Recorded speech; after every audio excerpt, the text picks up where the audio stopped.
Elma अपनी psychiatrist से कह रही है कि मुझे कुछ समझ नहीं आ रहा है कि क्या एस्टवान की थ्योरी सच्ची है या झूठी। इस कहानी का खलनायक कौन है, मुझे कुछ भी समझ नहीं आता। मेरा तो सिर फटा जा रहा है। लियो एडिस से कह रहा है, मुझे आजकल एल्मा समझ नहीं आती, वो मुझसे कुछ छुपा रही है। पिछली बार जब एल्मा से एस्टवान मिला था तब एल्मा ने उसे कहा था, एस्टवान प्लीज जल्दबाजी में कुछ गलत मत कर देना, बहुत प्रॉब्लम हो जाएगी।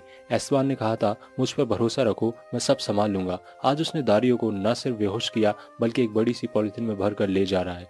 दारियो की माँ बार बार कह रही है, मेरा बेटा मर चुका है। फ्लैशबैक में दिखाया जाता है कि दारियो की माँ ने अपने बेटे को बाथ टब में डुबोकर मार दिया था। अब वही बात बार बार नर्स के सामने कह रही है। उसके बाद हम देखते हैं कि दारियो की माँ ने किसी डॉल को जो बिल्कुल उसके बच्चे जैसा दिखता था उसे मारा था।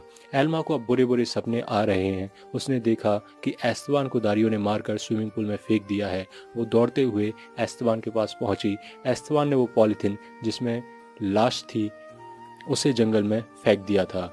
इधर जॉय और लियो एल्मा को घर में न देख पाने पर परेशान है। उन्हें समझ नहीं आ रहा है कि भला बिना बताए इतनी देर से कहाँ गायब है। लियो ने एल्मा को फोन लगाया पर फोन वो यहीं छोड़ गई है। इसके बाद उसने एस्तवान को ऑफिस में फोन लगाया। यहाँ एल्मा तो है पर उसके असिस्टेंट को ये बात छुपाने को कहा। दारियो की माँ नर्स से बार बार कह रही है कि उसने अपने हाथों से अपने बेटे को बाथ टब में डुबोकर मार दिया था, जबकि नर्स कह रही है कि आपका बेटा जल्दी आने वाला है। लियो अपनी कार से निकल पड़ा है एल्मा को ढूंढने।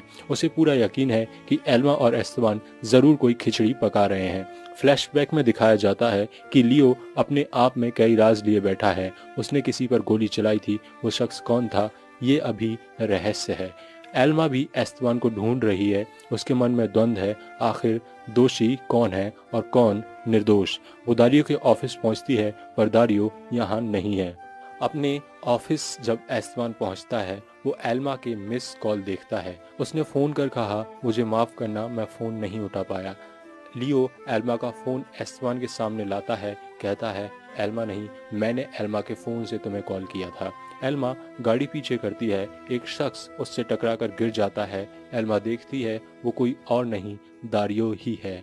लियो के वॉइस ओवर में आता है, अब मेरी कहानी शुरू होगी। लियो ने एस्टवान से कहा, 10 साल पहले मैंने तुम पर गोली चलाकर तुझे अपाहिज कर दिया था, पर लगता है वो कम था। तुझे मेरी बीवी ही मिली थी हाथ डालने के लिए, हरामखोर। ये कहकर लियो एस्टवान पर बंदूक तान देता है।